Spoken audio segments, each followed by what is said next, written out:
Hola, buenas noches. Creo que se escucha. Sí. Mi nombre es José Donaire y dirijo el sello Maquinaciones.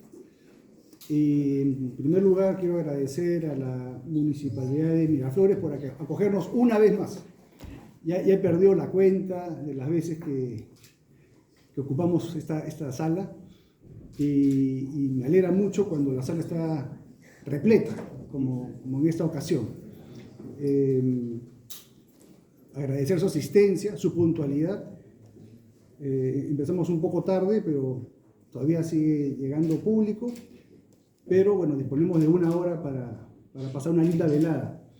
Y no me queda también sino que agradecer la confianza de Carlos Modonese, autor de Independencia, un libro con una historia que no acaba, que nos da sorpresas.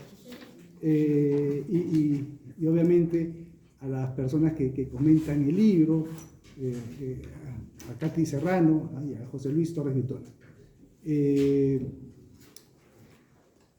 Creo que prefiero presentar a los comentaristas para que empiecen con la presentación oficial del libro y luego escucharemos al autor y al final daré algunas sugerencias para conservar el orden, para las personas que no han comprado aún el libro, que hagan una cola bien llevada y para que el autor firme los ejemplares. Nos acompaña Katy Serrano. Ella es escritora, actriz y directora de teatro peruano-venezolana. Es máster en artes por el Instituto Estatal Ruso de Artes Escénicas de San Petersburgo. Sus cuentos y microrrelatos han aparecido en diversas revistas y antologías nacionales e internacionales. Dirige laboratorios de escritura creativa, es autora de Húmedos, Sucios y Violentos, publicado en Perú en 2020, y después en Chile, en Ecuador, en Estados Unidos, este año, y El dolor de la sangre, publicado en el Perú el año pasado, que es su primera novela. José Luis Torres Vitolas estudió Ingeniería Industrial y la maestría en Literatura Hispanoamericana en la Pontificia Universidad Católica del Perú. Asimismo, el máster en edición en Madrid, ciudad donde fundó la editorial Casa de Cartón.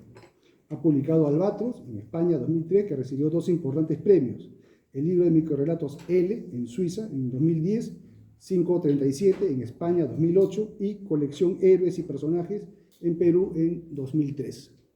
En 2014 fue reconocido como uno de los 100 latinos en Madrid más relevantes.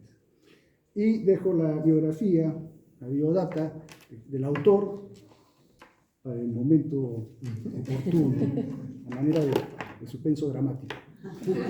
Entonces, empezamos con Katy Serrano. Gracias, Katy. Buenas noches, ¿se escucha? Sí. Sí, se escucha.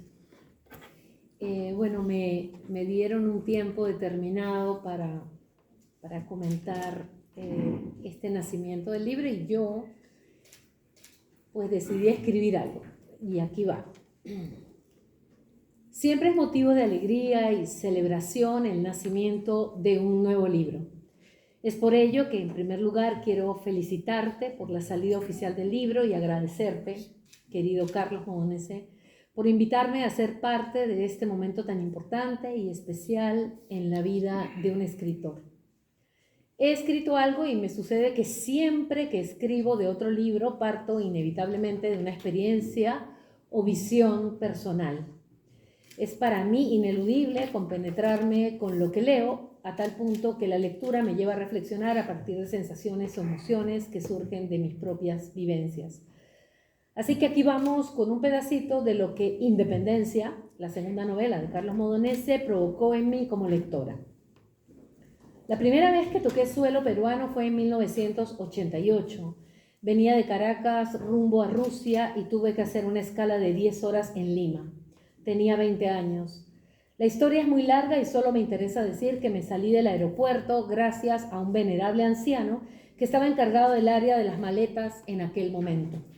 Tenía a su cargo unos niños o adolescentes que parecían niños que le ayudaban y con quienes dejé mis bultos y maletas que tenían alrededor de 120 kilos de sobrepeso. Ese señor me dijo, le voy a mostrar Lima. Salí del aeropuerto, me subí a su viejísimo Volkswagen y me llevó a un lugar de arena y esteras y latas y tablas. Niños corriendo por las calles con la mirada avispada, ahora lo entiendo porque era notorio que yo era la forastera. Recuerdo que nos sentamos en algún lugar bajo esteras y pidió un ceviche para que yo lo probara. Todo el tiempo su trato era el de un padre o un abuelo entusiasmado por enseñar algo de su tierra a una niña que lo desconocía todo. No recuerdo el sabor del ceviche, debo confesar, pero lo que sí recuerdo es un niño descalzo, de ojos inmensos y rabiosos, que se acercó a pedir dinero.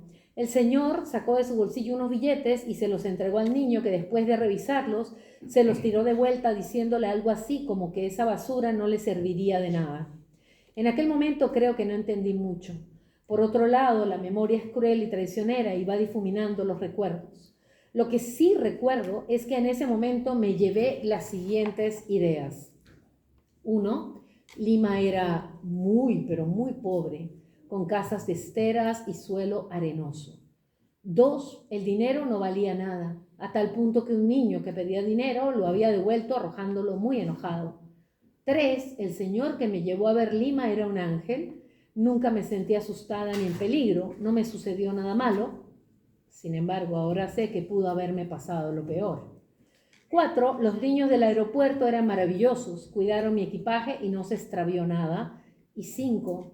Para lograr que mi equipaje llegara a Moscú, debía pagarle a un hombre al que llamaban el tuerto José $20. El dato lo traía desde Caracas. Debo confesar que fue de mucha utilidad. Después de pelearme con Aeroflot, la línea aérea en la que viajaría a Rusia, tuve que conformarme con transar con José, el tuerto, y el asunto se solucionó en un instante. Leyendo Independencia recordé a este señor tuerto y la transacción hecha. Años más tarde, cuando llegué a Lima para hacer transbordo allá por 1994, obligada por el Ministerio de Educación ruso, recuerdo que muchas cosas atraparon mi atención. Ahora estaba hospedada en Magdalena, en casa de una familia peruana. Muchas cosas me impresionaron, me sedujeron, como la majestuosa belleza del mar peruano al bajar desde la Avenida del Ejército, o el color de la Costa Verde, que en aquel momento no tenía nada de verde, o los cobradores de las combis, las cúster, los buses viejísimos en general, todo el transporte público y la gente, las familias, los hombres y mujeres, subiendo a cantar, a vender caramelos, a compartir sus calamidades personales. Un desfile de personajes con drama y gracia, humor y tragedia. Y, por sobre todas las cosas, la infinita habilidad del peruano de a pie de buscarse la vida.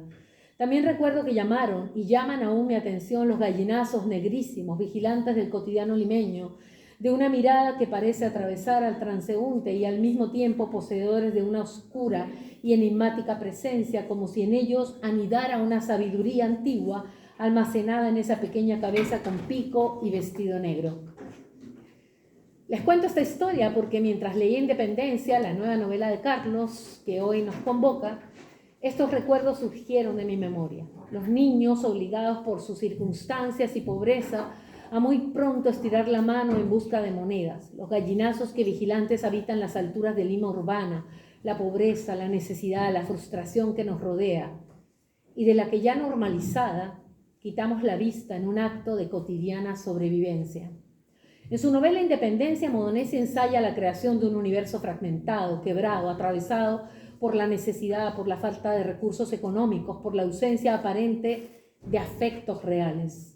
Un mundo de seres enterrados en su propia desesperanza, personajes con existencias en las que sus historias se repiten de una generación a otra, los vicios que se instalan poco a poco como serpientes venenosas, infiltrándose muy lentamente en sus vidas y quebrando voluntades. La vida del barrio tiene su ritmo, sus reglas, y sabemos que romper esas reglas y ese ritmo tiene sus consecuencias. El autor crea su propia independencia y construye cual artesano personajes con luces y sombras, el bien y el mal, habitando el mismo nido. Personajes cuyas vidas se sumergen en las opciones que brinda el entorno. Los hijos van repitiendo los pasos de los padres, de las madres. No hay tiempo para estudiar, no hay dinero ni visión para intentarlo. Lo más urgente es lograr sobrevivir. No se comprende el amor del abrazo, la comprensión, la empatía, la amistad o el respeto como vías para criar o crecer en familia. Y sin embargo, está allí también el amor, por debajo, a su manera. Lo comprenderemos en algún momento. El amor está escondido bajo un grito, una patada, una agresión, bajo el miedo o la reacción más visceral. En Independencia, los gallinazos carroñeros auguran los destinos, sobrevolando constantes, planeando entre el cielo gris y la tierra árida, desértica, seca. El paisaje de Independencia no es verde vida, no destila tranquilidad, es intenso, como una cuerda de violín a la que poco a poco se está llevando a su límite. Ese mismo límite al que serán empujados los personajes que le habitan. Mientras leía, recordé las favelas que vimos en aquella excelente película brasilera, Ciudad de Dios, una película con un título tan irónico y repleto de sentido como Independencia. Lugares habitados por figuras que han logrado su poder a partir de la necesidad del otro, esa necesidad que los empuja a pedir dinero prestado a mafiosos a sabiendas del precio que deben pagar si no logran cumplir con los pagos de intereses. Una mafia que es transversal en toda Latinoamérica. Por otra parte, es innegable que Independencia es muy peruana. Su lenguaje lo dice, sus sabores, colores, la descripción de sus calles, bebidas, gustos, costumbres y, muy importante, su afición, amor y pasión por el fútbol. Una pasión enceguecedora, una ficción que arrastra, que une y desune. Modenese elige el año del Mundial en Rusia, ese país tan lejano, tan distinto, tan exótico a nuestros ojos, que también abriga y esconde tanta pobreza y desigualdad como Independencia. El Mundial embruja, lo sabemos, lo vimos y lo vivimos hace tan solo unos años. La hinchada más grande, la que vendió su casa, hipotecó su futuro, arrasó con sus ahorros, destruyó economías por un sueño basado en el triunfo de un equipo en la celebración del momento. La novela abre con un diálogo en una parada de transporte público. El autor nos presenta a sus protagonistas a través de sus voces, a través del diálogo, va dándonos pistas de sus formas de relacionarse, de sus vínculos, de sus personalidades, y aunque solo podamos entenderlo al terminar de leer la novela, también nos da pistas de su destino. Leo lee. Es un chico de 12 años al que le gusta la historia y también le gusta el olor a gasolina quemada y también quiere hacerse grande. Por el diálogo sabemos que es 28 de julio, que irónicamente su cumpleaños es el día de la independencia del Perú, que es feriado y no les conviene para trabajar y que Leo quiere entrar al Real Felipe. También sabemos por el diálogo que Tajador es alguien que maneja dinero y que se trae algo con Tuco, de quien sabemos es hermano de Leo por parte de madre. El diálogo pronto nos muestra la ambivalencia en la personalidad de Tuco, a quien escucharemos tratar de viejita a la madre y de gordito a Leo, para verlo instantes después ejercer violencia física e insultar al muchacho, humillarlo. Esta ambivalencia será muy importante en el desarrollo de la historia. Asimismo, el enorme resentimiento que anida en ese personaje. Veamos este pequeño fragmento. Abro comillas. Tuco se frota la argolla de su nariz, se peina hacia un lado, intenta formar una ola con sus rizos. Tu pelo es así, hermano, acéptalo, eres negro. Al escuchar esto, los dientes filudos de Tuco se asoman en su mandíbula de piraña y le pega un coscorrón en la cabeza a Leo. Tuco tiene 17 años, nació 5 antes de su hermano, Leo, pero en varias ocasiones hubiese preferido no haber llegado nunca al mundo. Sobre todo cuando recuerda la tarde de la semana anterior en que se acercó a su madre en la cocina. Si Leo es marrón, ¿por qué yo soy negro? Eres Sambo, corrigió Hillary. Y esto, Tuco le mostró una foto donde aparecía ella joven, moviendo el pelo largo y bailando, con un moreno sonriente de camisa con flores que agitaba un güiro en el aire. Hillary le arranchó la foto. ¿Qué haces rebuscando mis cosas? Mi viejo era marrón. 1000 veces ya te he dicho y no entiendes. Jacinto no era tu papá. Quédate con eso y ya está. Cierro comillas. La violencia viene de todos los personajes. La sentimos en frases como la de Hillary hacia Leo. Oye, háblame bien, mierda, soy tu madre. O en la de Tuco hacia Leo. ¿Y qué chucha? No hay plata. Y en la respuesta del mismo Leo. Cállate, negro. Frases que detonan la violencia física y y que cierran la escena con una frase que luego tomará un peso definitivo a lo largo de la historia. Abro comillas. Leo, que se vuelve a su madre. Me lo prometiste. Kilary se muerde el pellejito del meñique y baja la mirada. No tengo la plata, hijo. Cierro comillas. El dinero será uno de los protagonistas de la novela. El dinero que podría brindarle su independencia, cumplir sus sueños, salvar vidas. No es esta presentación lugar para un análisis a mayor profundidad. Sin embargo, no puedo dejar de señalar algo que para mí tiene un peso simbólico muy importante durante todo el desarrollo de la historia. Leo tiene al inicio de la novela un gallinazo como mascota. Le ha puesto el nombre de Príncipe y lo alimenta con mollejitas. Sin embargo, la presencia de este animal tan propio del paisaje urbano de Lima se instala como una presencia con una fuerte carga de sentido. Los gallinazos limpian lo putrefacto. Los gallinazos vigilan, auguran. Los gallinazos también son la muerte. En la vida de los personajes de Independencia, la esperanza se instala de a pocos. La esperanza de vender unos chocolates, de recibir unas monedas, la esperanza de ser diferente, de montar un negocio, de alcanzar metas que nos salven, la esperanza aplastada por la realidad. En los barrios, en la gran mayoría de barrios, y lo digo porque vengo de uno de ellos, en muchas familias se normaliza el golpe, la violencia, el grito del más fuerte, la violencia contra el niño, la violencia contra el más frágil, la violencia contra el que estudia, contra el que sueña. Pero si lo pensamos bien, esa violencia es transversal a nuestra sociedad. Podríamos decir que esa violencia no solo viene de los barrios, de los espacios con menos oportunidades, sino que la violencia hoy en día se ha instalado de manera transversal en nuestro cotidiano. Basta con observar las noticias, la calle, la gente frente al volante. Hoy podemos observar de manera cada vez más evidente esta violencia en todo tipo de colegios, en todo tipo de espacios donde los niños, niñas y adolescentes se reúnen. La violencia surge porque eres menor, porque estudias más, porque lees más, porque te gustan y eliges cosas diferentes, distintas, porque eres más delgado, porque tienes mayor peso corporal. La violencia te persigue porque eres más callado, porque hablas más. La violencia se posiciona con el poder y el poder va de la mano con el dinero y el dinero es el que lo amarra todo. La falta, el deseo, el exceso del dinero. Ese dinero que te abre puertas, que te da satisfacción inmediata, que te viste, que te hace deseable, que te convierte por unas horas en el centro de la fiesta. Modenese ha creado un abanico enorme de personajes, además de Tuco, Leo, Kilary, Tajador, Príncipe, el gallinazo mascota, de quienes ya he hablado. Ustedes encontrarán a Jano, Zdenka, Dani Pelo, el prestamista de los justos, Flecha, el tuerto del mercado, Bolcho, entre muchos otros. Asimismo, la novela sucede en el cerro, en la canchita, en los puestos de mercado, en las tiendas del centro comercial o en el puesto de Jano, en la casa de Kilary, en la cueva de Leo, en la casa del prestamista Dani Pelo, en Chincha y hasta en Rusia. En Independencia, la imaginación tiene su espacio y la cruda realidad también. Las risas se abren camino y las lágrimas arremeten. En Independencia nadie es independiente, ni libre ni feliz, aunque por momentos algunos acontecimientos o situaciones les hagan creer que la felicidad y la libertad están a la distancia de un billete. Gracias.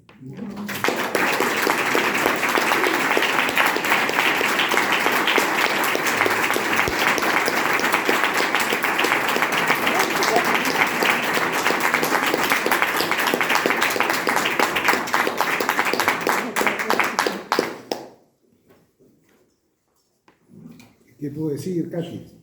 Cuando llegó me dijo, he escrito un texto y no sé, no está muy bueno el texto, ¿no? Y está completamente equivocada, ¿no? Ha sido una linda presentación. Editar este libro ha sido complicado porque, tú lo has dicho bien, ¿no? Está como habla de cerrar en el Perú, pues, y nos hemos peleado pues, por varias palabras, ¿no? Por si acaso, cuando Kilary está con el güiro, no se refiere a un porro, se refiere a un instrumento musical, ¿no?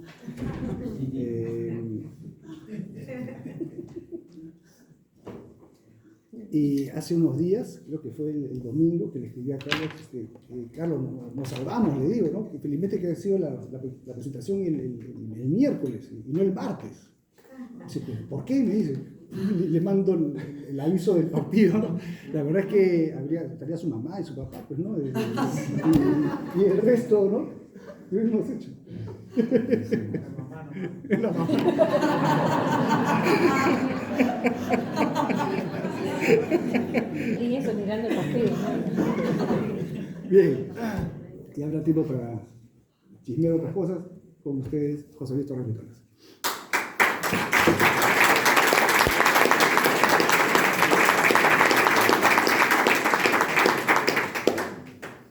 Buenas noches, damas y caballeros.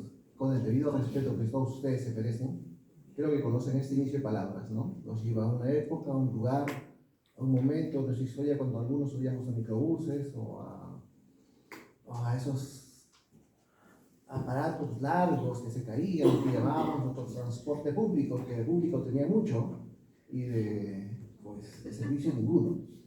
Esta novela para mí de Carlos es muy difícil de escribir algo, porque han de saber que esta novela que ha escrito Carlos y que nos reúne hoy día a todos, la conozco casi desde sus primeras palabras.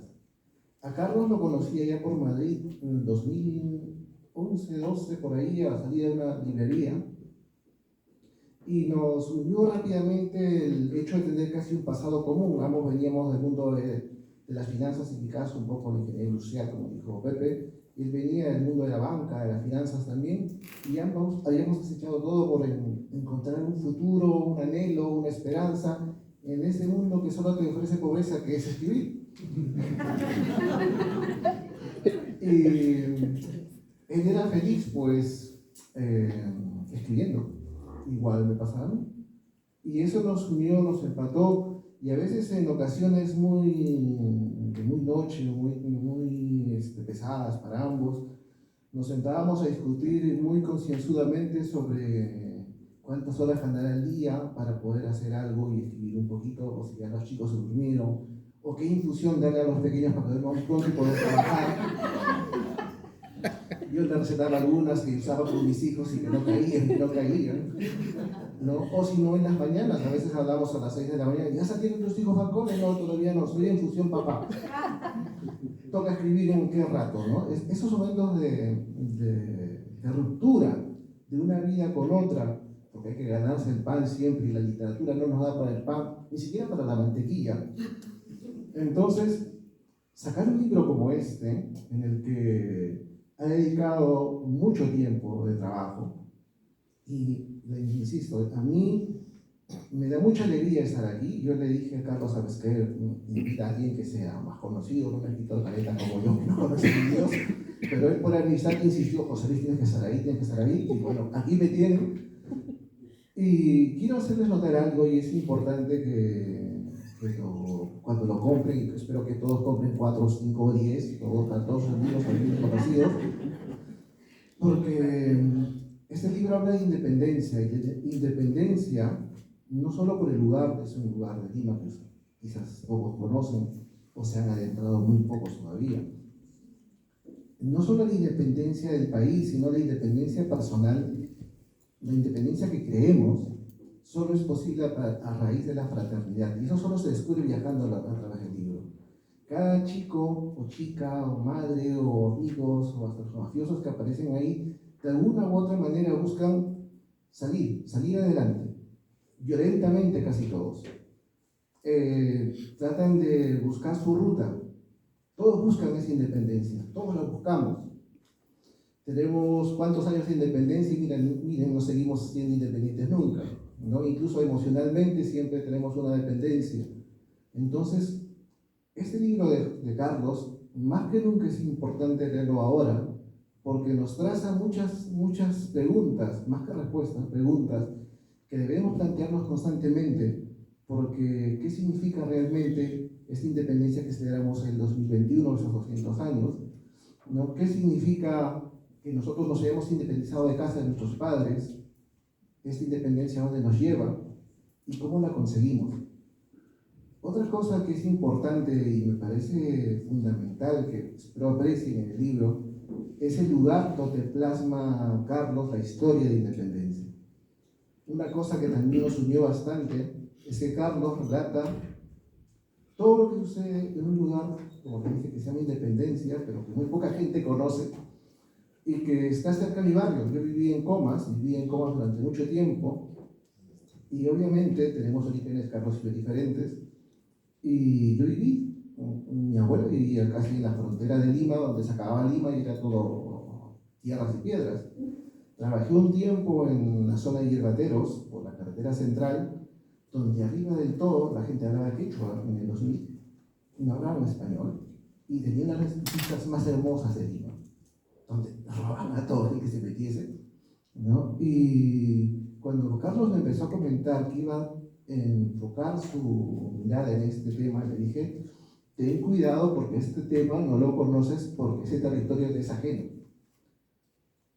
Pocos, tal vez algunos, como sé que todos amigos, patas conocidos lo deben conocer, Carlos ya saben, viene del mundo de la economía, de las finanzas y trabajó un tiempo de coaching de gente en independencia. Entonces, cuando él me empezó a pasar las primeras páginas del libro, le dije, este no es mi barrio, tal vez esta no es la zona que yo conozco, estas no es las zonas, las escaleras infinitas que yo he subido. No siento independencia, ¿no? Puedes tal vez inventar un personaje que sea como tú, que va a conocer independencia. No es una persona que vive allí, no lo sientes. Sientes al leer que el protagonista es un personaje que está mirando todo como alguien que no pertenece a la zona. Y eso a veces es una cosa que cuando uno lee un libro te saca. Y entonces, y ahí viene el trabajo de Carlos, por eso es que me gusta mucho lo que ha hecho Katy, porque Carlos apunta de trabajo y trabajo y trabajo, y leer, mucha literatura, revisar otra vez todo lo que había vivido, porque él ha trabajado en independencia, se ha adentrado en independencia, ha trabajado con temas de coaching financiero a personas que nunca llegaban a fin de mes porque todos se endeudaban siempre. Entonces, pero logró sacarse esa mirada de un extraño y empezó a ser un vecino. Yo me acuerdo cuando le dije, ahora sí, siento que estoy en independencia. Te has independizado de ese Carlos que va de fuera y ha llegado a entrar al barrio. Y entonces, cuando empieza a ocurrir ese cambio en Carlos, es cuando empiezan a ver que los personajes se vuelven más vivos, porque él es uno más. Él es Leo, él es Tuco, él es... Hasta con el prestamista tuvimos una comparación larguísima, porque es curioso que lo ponga justo al frente del Real Felipe, lugar que es el inicio de la novela y que es fundamental para el desenlace final. No les voy a hacer spoiler, no se preocupen, tienen que leerlo, y insisto, 10 copias por lo menos, ¿no? Y es fundamental porque está al frente, justo al frente donde él quería encontrar esa luz en la cultura, en la historia, en buscar algo más de lo que su realidad le daba. Y eso es algo bonito, muy bonito, porque él, más allá de la violencia que plasma en la realidad que viven estas personas, no las ven malas. Ven que todas tienen un cierto rasgo de esperanza, todos quieren ver con optimismo el futuro. Todos sabemos que es negro, que viven con prestamistas que le sacan la vida y algo más, saben que están todo el tiempo en el día, la primera semana del mes, y ya están para ellos es fin de mes, saben que no llegan, y sin embargo buscan alegría, buscan el escapismo de alguna forma, y eso está en independencia. Yo me acuerdo en mi barrio, que es una anécdota personal, que en el año 82, en mi casa tuvimos el primer televisor a colores del barrio, nos duró 4 días, nos lo robó nuestro vecino. Y yo me acuerdo que por esas zonas, ustedes si se acercan a ver, al menos en mi época, ahora yo no me acerco tanto, me da un poquito de miedo, pero uno se acerca y ve, puede ver esteras, pero veía en mi época, veías la antena, un televisor grande, su equipo de música y sus chelas. Siempre, y partido de fútbol, claro, todos los fines de semana, ¿no? Las fiestas duran de 3 a 4 días. Entonces, y uno dice, pero están muriendo de hambre, no tienen futuro, tienen una esperanza negra, sus hijos, ellos. ¿De dónde les sale la alegría? ¿Dónde está esa risa que les aflora? Pues la vida es así, ¿no? Hay risa por todos lados, no necesariamente uno tiene que ser feliz, pero tiene que mover algo dentro de uno, tiene que moverse algo dentro de uno para encontrar ese cachito de esperanza, ese cachito de independencia para, me he librado de esto y estoy contento. Yo me alegro mucho que haya sido hoy día la presentación. Ayer seguramente hubiera sido el doble, te apuesto. No estoy seguro, ¿no? Yo una vez más les digo, estoy muy contento con la novela, estoy muy contento con Carlos, somos amigos de años, nos conocemos, les digo, en cosas de ya cambiaste pañal a tus hijos. De Borges poco hemos hablado, les diré, hemos hablado más de estas cosas. Y yo les sugiero, por favor, que al final pongan una mano al pecho y otra al bolsillo derecho, ya saben, 10 copias. Y si me permite, les voy a decir algo que a mí me intriga porque nunca se lo pregunté, insisto. Quisiera hacer que después que hable Carlos, hacer esto una especie de conversación, porque yo tengo muchas preguntas que no le he hecho, insisto, y sería bueno que pues un poquito nos conozcamos un poco más. Carlos, muchas gracias y Carlos, felicitaciones.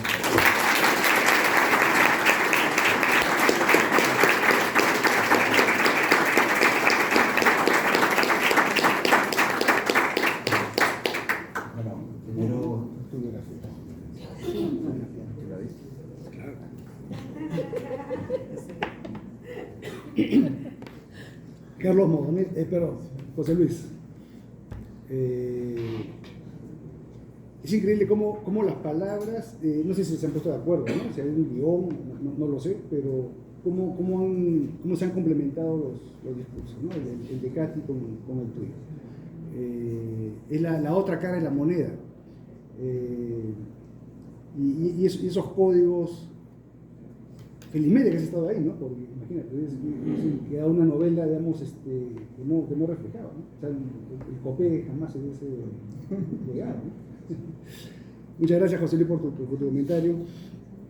Y ahora sí, la biografía de Carlos Modonese. Es licenciado en Economía por la Pontificia Universidad Católica del Perú. En España realizó estudios en Fuente Taja, literaria, Escuela de Escritores, y tiene una maestría en creación literaria en la Escuela Contemporánea de Humanidades. Durante su residencia en Madrid escribió sobre viajes por España para el portal avot.com. Ha colaborado para diferentes medios peruanos como Cosas Hombre, Etiqueta Negra y El Comercio, y del extranjero, entre ellos Suburbano, Miami, y La Tercera en Chile. Cambiemos el micrófono porque atrás no se escucha. Creo que el último se escucha mejor. Ok, gracias.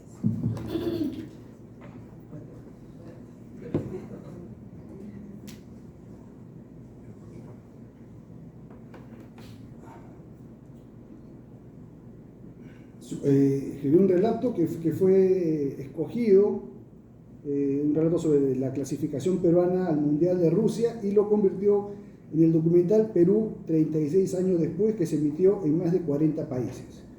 Hawái, 2015, su primera novela, fue finalista en el Premio Luces del Comercio y ha sido traducida al holandés. Su segunda novela, Independencia, fue finalista, bueno, eso nos hemos enterado hace pocos días, su novela Independencia fue finalista en la 8ª Bienal de Novela Premio Copé 2021. Vive actualmente en Colombia y ahora vamos a tener el gusto de escucharlo.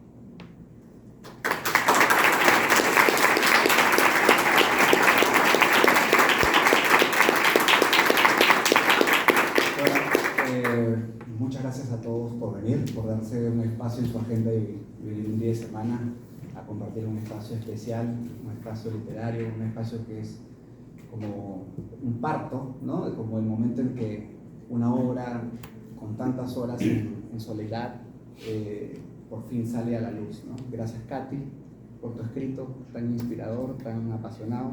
Gracias, José, por las vivencias, por todo lo que me has hecho recordar. Y voy a construir sobre lo que ambos mencionaron. Katy habló de los niños, me llevó a los niños, habló de los niños cuando tienen que salir adelante por sus circunstancias.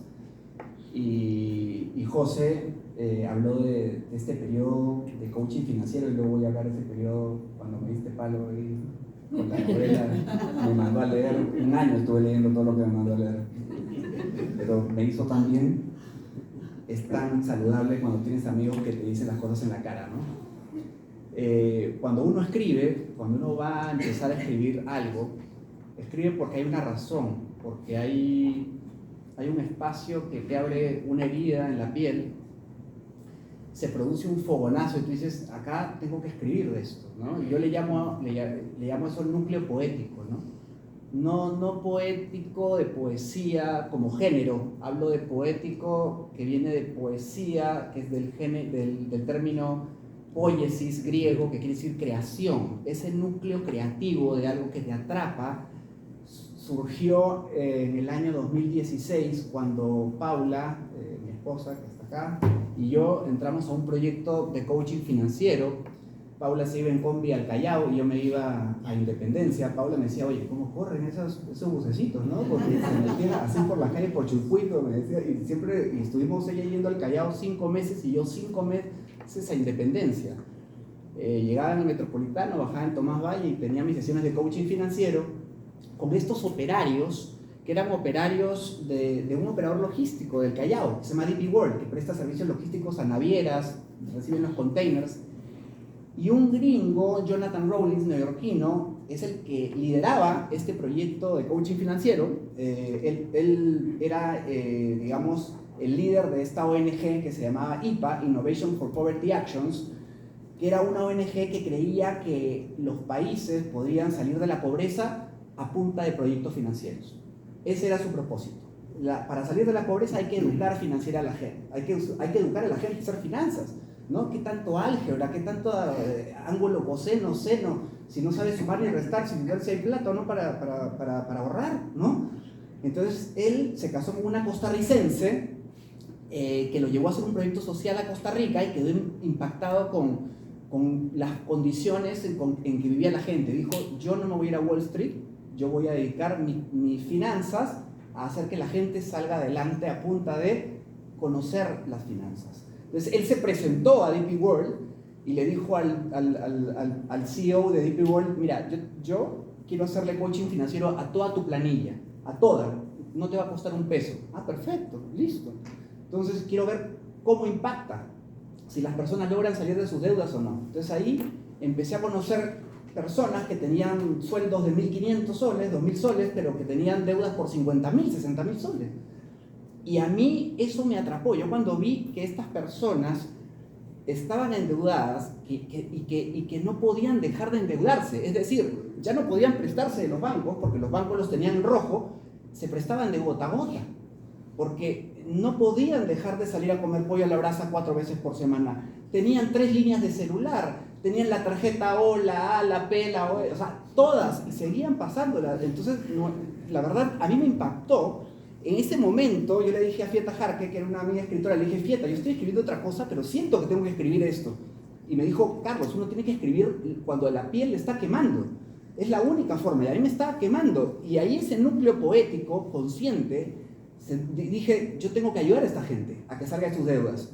Algunos salieron, otros no. Otros pensaban que estábamos pasando la información a los bancos y el esposo me decía, no está, ya, déjale a mi esposo, va, y me colgaba. Y yo sentía como un reto de, tienen que salir de las deudas, quizá porque cuando era chico, yo soy el mayor de 4 hermanos y sufrí un momento de endeudamiento de mi padre, no te voy a exponer, pumpita, tranquilo, tengo controlado, he recibido el feedback. Y Paula, yo cuando converso con mi hermana le digo, oye, ese momento fue fregado. Y Paula, no es para tanto. Ahí me doy cuenta que uno siente las cosas diferentes, ¿no?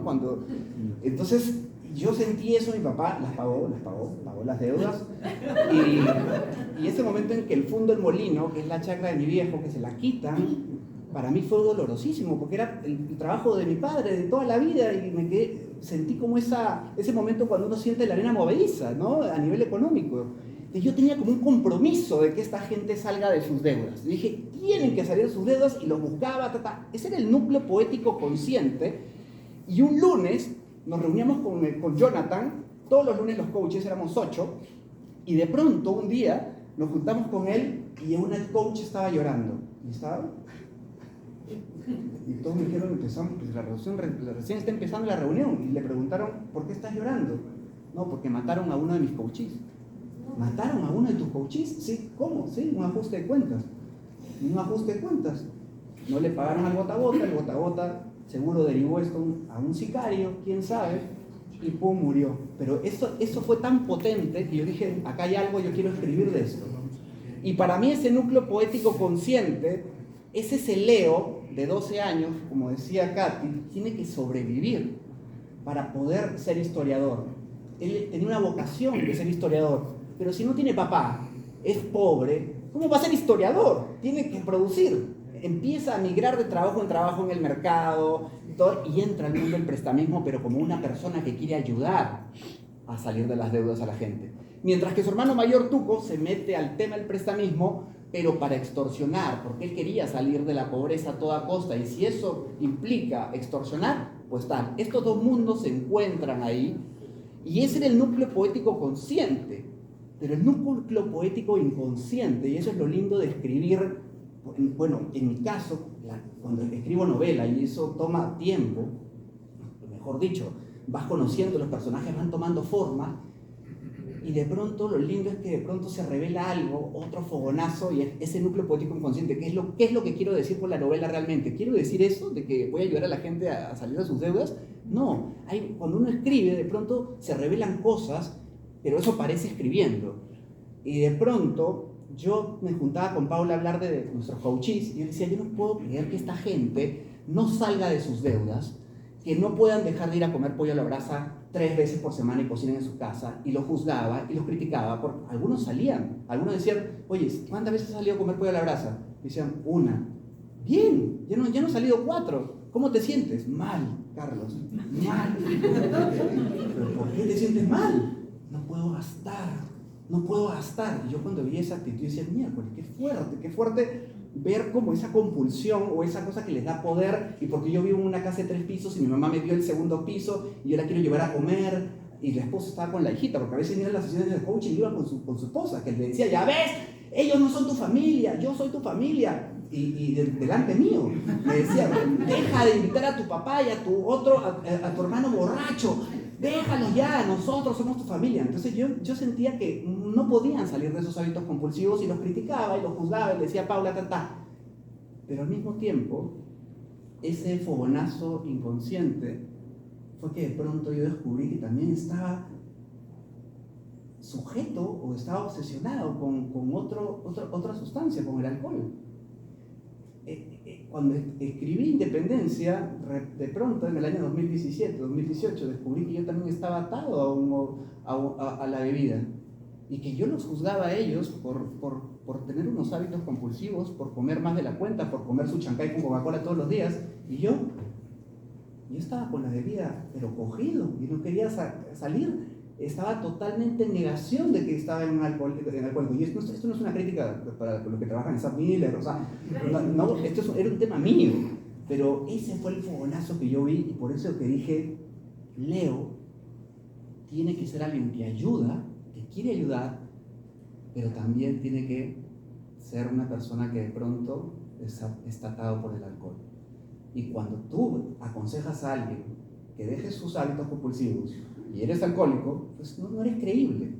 No eres creíble, porque eso de compadre, me está diciendo a mí que ahorre, y tú, ¿no? Entonces, esa historia fue la que me cogió al segundo o tercer año de escribir, y dije, aquí voy a dejar sangre, porque es ahí donde sale lo mejor, y es donde ahí sientes vergüenza, pero es donde está, digamos, al final la carne, la sangre, y lo que al final la literatura demanda de ti, ¿no? Que hable tu alma, que no hable la mente, sino hable tu alma. Y es ahí donde en esas páginas dejé esa parte donde sentí esa vergüenza, pero es maravilloso también, porque cuando ves esa revelación, y como telón de fondo, ¿por qué el Mundial a Rusia? Porque era un momento donde la gente dejaba todo, ¿no? Se iba y dejaba la familia por irse a Rusia.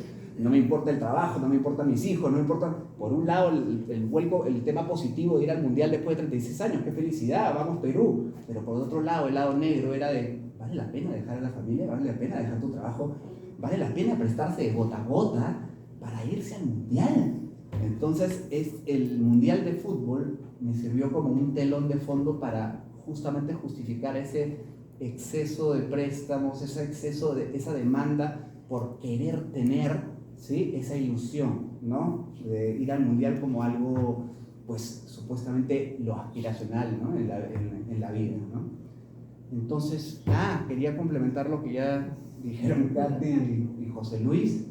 Nuevamente, gracias por venir. Si alguno tiene una pregunta estamos acá para responderla. Me encantaría, si hay alguna inquietud, alguna pregunta, me encantaría y me encanta verlos acá, de verdad, nuevamente a todos en esta noche tan especial, ¿no? Para todos nosotros. Muchas gracias.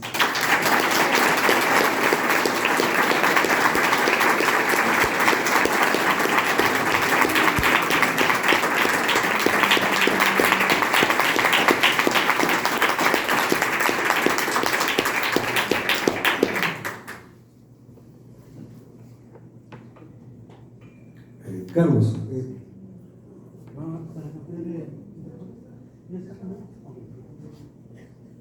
bueno, has redondeado de manera perfecta esta presentación por tu honestidad, por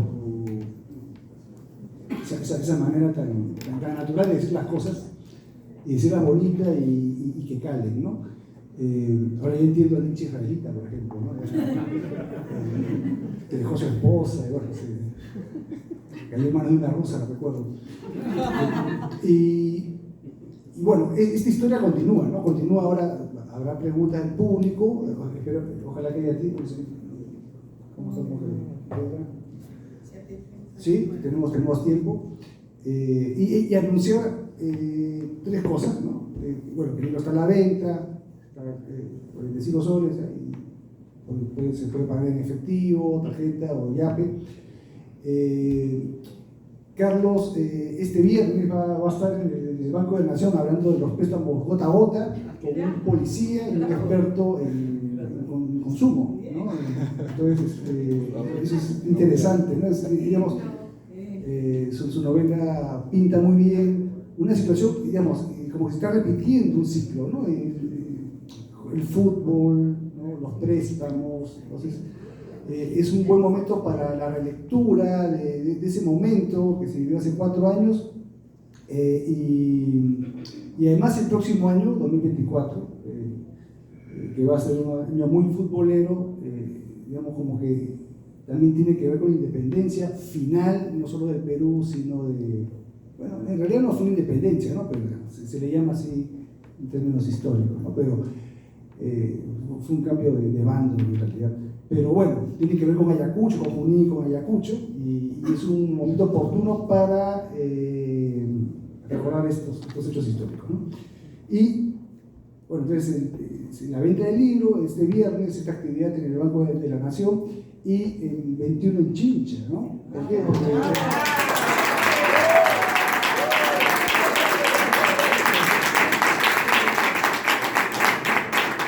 o sea, hay un personaje femenino que es Chinchana, un personaje maravilloso, y hay que rendirle un homenaje pues, a esta dama, a esa Pina. Bien, preguntas del público. ¿Hay preguntas del público? ¿Alguien quiere coach? ¿O alguien que quiera asesoramiento financiero? Bueno, la otra opción, ya concluir con la actividad y que Carlos se ponga, creo que va a tener que... yo tengo mi pregunta. Ya, fantástico. Porque creo que van a tener que hacer una cola súper larga para la firma del libro, pero me alegra mucho eso. José Luis. Disculpe, ya debería poder usar. Miren, como le dije, yo conozco a Carlos ya un buen tiempo y les comenté que teníamos un pasado común dentro de todo la parte económica, pero nunca le pregunté por qué dejaste economía. Eso es una duda que siempre me ha a mí importado bastante porque tengo mis razones, pero me intrigó mucho las tuyas. Qué maravilla de pregunta. Va a iluminar también independencia, ¿no? Que tiene que ver con la independencia económica, la independencia productiva. Yo estudié economía y de ahí hice una carrera en marketing en Unilever durante 10 años, que me llevó a vivir en Bolivia, luego en Sao Paulo y luego en Colombia, donde me encontré con Paula y una noche me dijo, en un sushi, me acuerdo, en la zona rosa, estábamos comiendo sushi, y me dice, ¿y tú? Teníamos 1 año de casados, ¿no? Hoy tenemos 17, con subidas y bajadas, estamos en un momento pleno, gracias a Dios. Lo que quiero decir es que me dijo, si tuvieras $1 millón en la billetera, ¿qué harías en este momento, Charlie? Y yo le dije, me iría a escribir ya. Me voy ya a escribir, a formarme como escritor. Me miró y me dijo, bueno, nos vamos ya. ¿Y el millón? ¿Dónde está el millón? Le digo, el millón no está, pero yo quiero estar como un tipo feliz. Y yo siento que en el fondo no eres feliz. ¿Pero qué? ¿Me voy a un workshop de 1 mes, 2 meses? Vamos, la carrera entera. O sea, ya está. Y si no pasa nada, regresas y ya está. Y me acuerdo que tenía mis Converse, y si no me compro otras Converse, ¿a me vas a querer? Tengo esas conversaciones tontas que, claro que sí, me decía, no pasa nada. Yo tenía un miedo justamente por esa infancia que viví yo, no mi papá, yo, ¿no? Cada quien es responsable de su inconsciente y mi viejo es maravilloso. Pero sentía miedo de poder dedicarme a una actividad que quizá no me sustentara.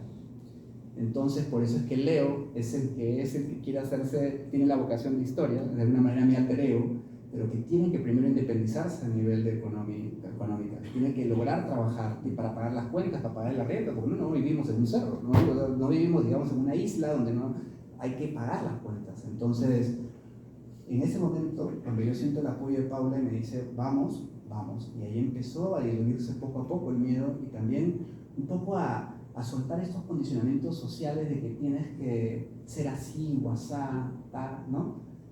Al día siguiente de irme sentí una angustia tremenda porque recibía 1000 mails al día y después no recibí nada por 2 años. Veía mis mails y no veía ni un negrito. No me buscan, no hay nada, no tengo que hacer nada. Digo, no tienes que hacer nada, tienes que escribir nomás, tienes que escribir, anda, siéntate y escribe, ¿no? Y de ahí me encuentro en el camino con Alejandro Gándara, que fue un mentor importante, un escritor español, y me entrevistó para el máster de creación literaria y me dice, ¿y tú qué haces? Y le digo, yo escribo ahorita. ¿Cuánto tiempo escribes? Le dije, estoy escribiendo 8 horas diarias. Eres un neurótico, me dijo. Pero como un neurótico, le dije, un neurótico, uno si quiere hacer las cosas bien, pues le das todas las horas, ¿no? Si yo trabajaba 8 horas en marketing Unilever, tengo que escribir 8 horas para poder, ¿no? Y empecé tarde, le decía, empecé a los 33, tengo que llegar, y me decía, no, y decía, un toque me dijo, tú quieres ser, a ver, hay 2 caminos, ¿no? Tú quieres ser un escritor comercial, o sea, donde tu objetivo principal sea buscar dinero, o quieres ser un escritor del alma. Yo le decía, las 2 cosas, o sea, ¿no? Las 2 cosas, quiero ser un escritor del alma. ¿Cuál es la diferencia? No, el escritor que es puramente alguien que tiene solamente este objetivo de simplemente hacer dinero, está muy bien, pero siempre va a estar, ¿cómo se dice?, sujeto a las tendencias del mercado, y lo que se está escribiendo, él va a buscar lo que se está escribiendo, pero no va a buscar dentro. El escritor del alma, lo que tiene que hacer es buscar los temas que tiene dentro para sacarlos afuera, y eso te toma tiempo, eso puede durar 5, 10, 15 años. Entonces, yo te digo a ti, ¿qué has hecho en tu vida? Yo he hecho marketing, pero me sentía hasta un poco avergonzado por eso. Yo decía, no te avergüences, eso te ha servido para la vida, aprovéchalo. Pero no te metas a trabajar de 9 a 5 nuevamente en una corporación, porque el tiempo no va a ser tuyo. Y un artista o un escritor tiene que ser dueño de su tiempo para elegir sus horarios. Pero aprovecha tus talentos, todo lo que has hecho en la vida, para justamente ganar recursos y poder escribir. Y me cambió el chip, porque yo tenía o esto o el otro. O sea, ok. Y la verdad es que qué maravilla, después de 15 años, poder ver esto que era para mí una cosa como que no iba a ocurrir nunca. Y ver mi segunda novela, tener al costado a José Luis, haber hecho una amistad en Madrid, tener al lado a Katy, tener al lado a Pepe, que lo conocí en el Game Festival de 2019, en una mesa pre-pandemia. Y ahora estamos en una mesa y con ustedes acá es como, Dios mío, vamos bien. Y hay que caminar despacio, hay que disfrutar esto. Entonces, eso es, no sé si respondí la pregunta, pero era por ahí.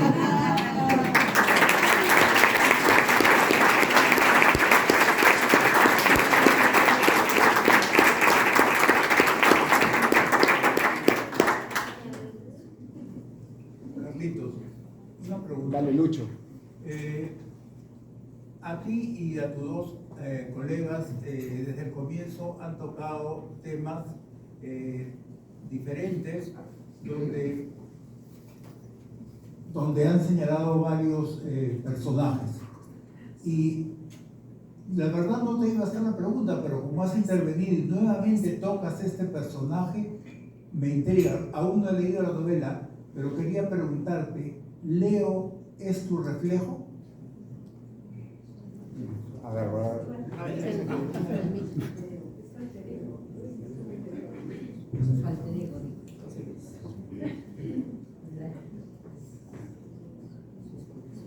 ahora, yo Leo definitivamente se le llama literatura alter ego cuando el personaje reproduce algunos deseos o algunos comportamientos que uno tiene en la vida. Leo sí refleja mucho de mí porque es alguien que tiene una vocación de historia y nace en Independencia, en un lugar con algunas carencias donde hay que salir adelante, ¿no? Y es un migrante.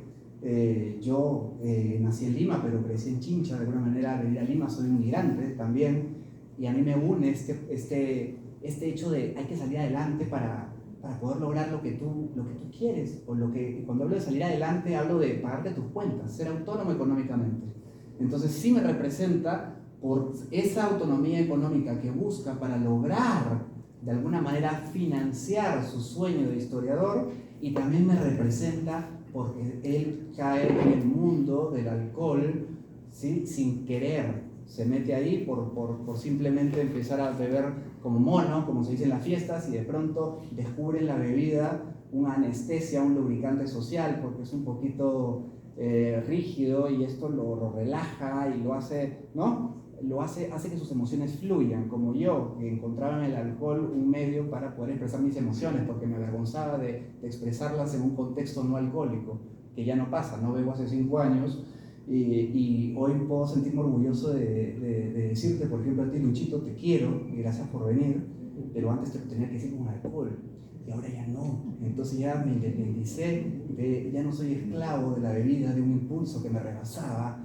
Entonces la independencia habla de eso, que no solamente la independencia económica, habla de la independencia de cualquier impulso o apego que nos lleve a no poder conscientemente decir basta. Y hablo de independencia emocional, hablo de independencia de una sustancia, independencia de algún pensamiento negativo. Ese es mi tema, ese es mi tema.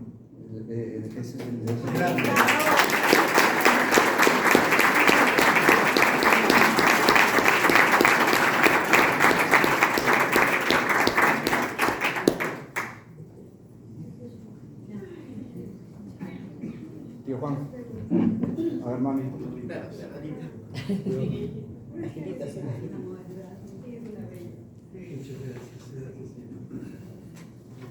Primero que para mí es un placer y un honor estar aquí. En primer lugar. En segundo lugar, felicitarte a ti, felicitar a los expositores por el abordaje que han hecho de la novela. Es una pregunta muy puntual que quiero hacerte.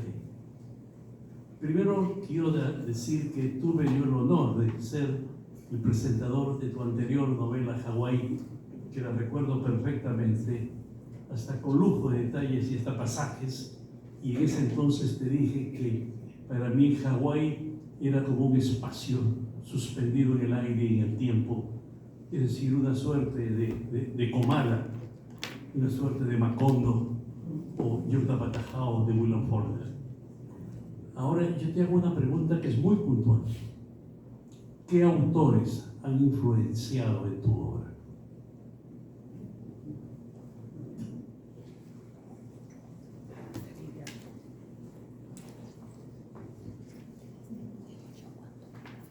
Gracias, tío. También te admiro mucho, sabes, te agradezco por estar aquí y por esa presentación en Hawái, de Hawái en Chincha, nunca me voy a olvidar. A ver, autores que para mí han influido mucho. Hay 3 autores que han influido mucho en mí, y ya te hablo de los primeros, porque uno recuerda siempre los autores que ha leído al final del camino, ¿no? Pero, por ejemplo, Anton Chekhov, ¿sí? Que es ruso. ¿Sí? Me encanta esta cotidianidad de Chekhov de encontrar fogonazos en una salida al parque con el perro y entendí en esos personajes cotidianos como los ribeiranos, como Julio Ramón Rivero, que encontraba en la cotidianidad, no en épica ni en guerras, sino en una salida al parque, justamente esos detalles que iluminaban al ser humano por dentro. Chekhov, sin duda, él está ahí. Mario Vargas Llosa sin duda ha sido una influencia brutal por la estructura, por la construcción de personajes, por su erotismo. Me encantaba su manejo del erotismo tan influido por Flaubert, ¿no? Y Joseph Conrad. ¿Sí? Joseph Conrad, a mí me maravillaba este polaco que se va a vivir a Inglaterra y tiene que escribir en inglés siendo polaco. Y me maravillaba la forma que tenía de escribir sobre el mar, ¿no? Hay un ensayo de él que se llama El espejo del mar, y yo crecí frente al mar, y me he movido en mi vida entre tierra y mar. Hoy he vivido entre montañas, estamos viviendo en Cajicá, en Colombia, pero sin embargo, cuando llego al mar, siento que hay algo que toca mi alma, y Conrad, cuando hablaba sobre el mar, yo sentía esos movimientos de las olas, de las emociones dentro de él, que a mí, que también me movían. Entonces Conrad, esos tres, ¿no? Digo, de arranque, o sea, los primeros, y ya posteriormente, ya muchísimos más, pero esos tres fueron los iniciales en los que te marcan, ¿no? Ese camino literario. Muchas gracias.